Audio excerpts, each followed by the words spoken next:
Here now we're looking at the credit side of the cash book of O'Brien Limited. And remember, the cash book is showing you the bank account. There's only one account up here in this cash book, it's the bank account.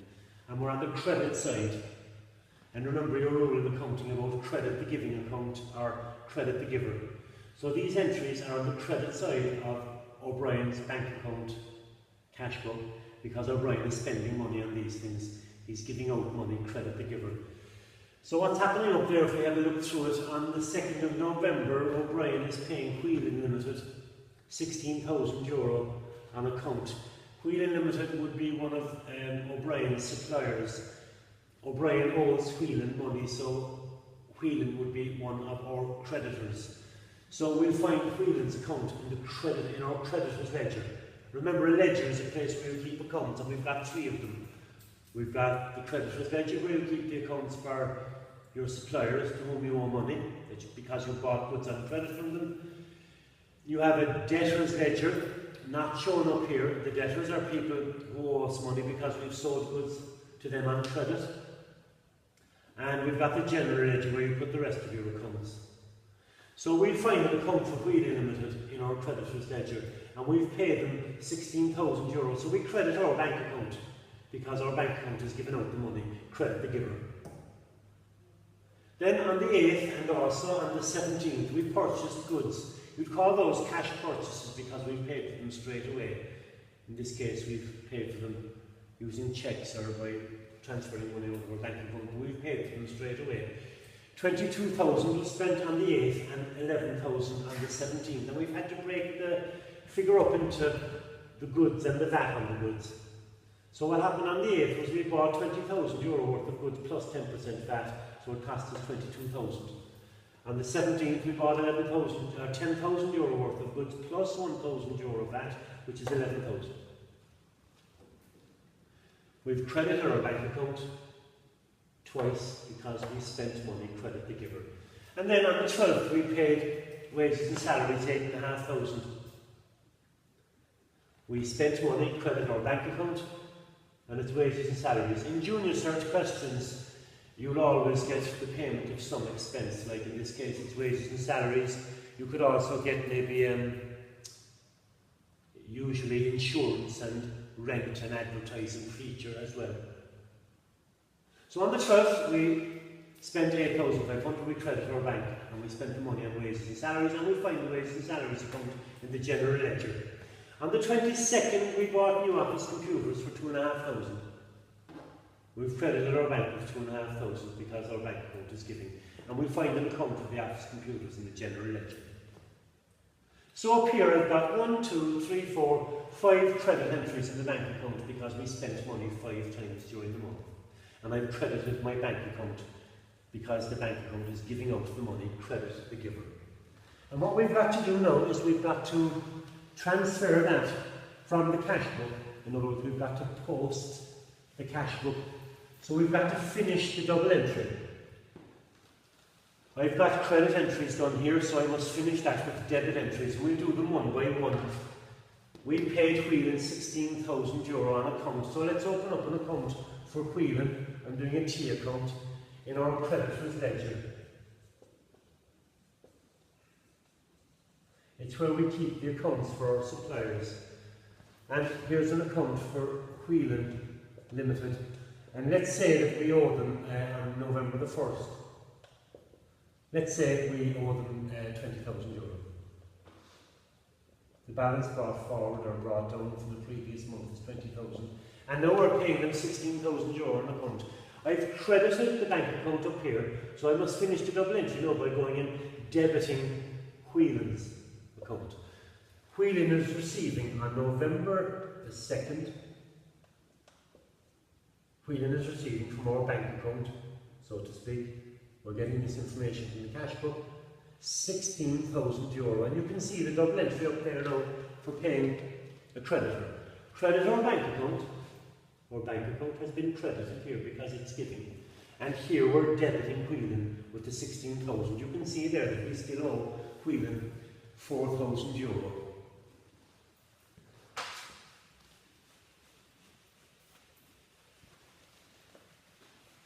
Now let's look at the purchases. We bought goods twice during the month.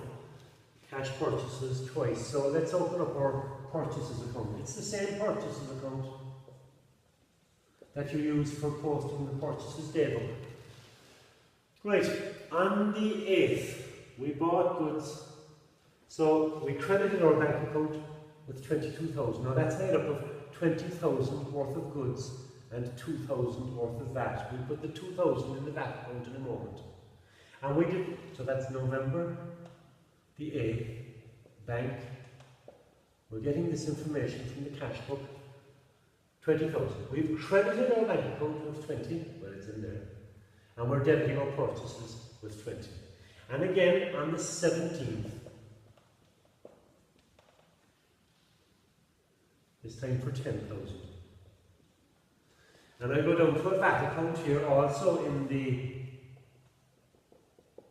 general ledger. This is the general ledger. And we do the VAT on the transactions down here, November 8 and 17. Again, look, it's the VAT from the cash purchases that we're getting from the cash book. And it's the two VAT figures, 2,000 and 1,000.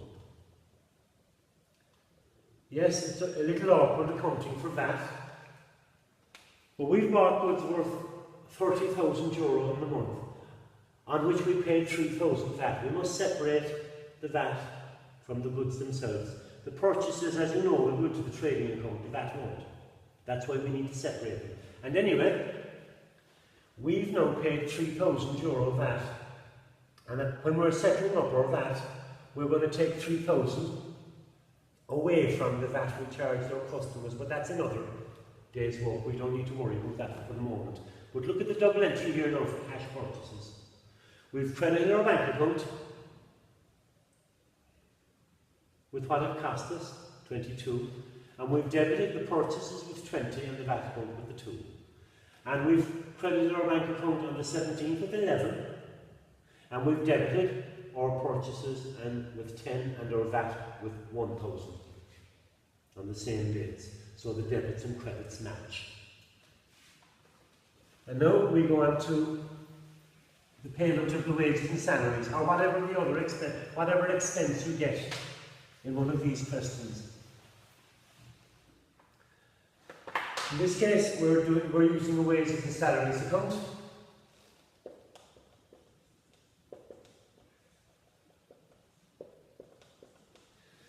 And on the 12th, we paid 8,500. We probably paid it from our bank account into our employees' bank accounts by, credit transfer or electronic money transfer, that kind of thing. But in these questions, it's usually a check they'll give you, They'll tell you that you paid by check. In any event, the money's coming out of our bank account, so we credited our bank account, and we must finish the double entry by going down here and debiting whatever the expense happens to be, in this case, wages and salaries. So it's November 12th, bank, cash book, 8,500. So anytime we pay an expense, we credit our bank account with the relevant amount of money, 8,500, and we go and debit that expense. And our last job then is to show the posting of the 2,500 for buying the new office computers. Again, that's going to need the general ledger, and we'll open up an office computers or an office equipment account.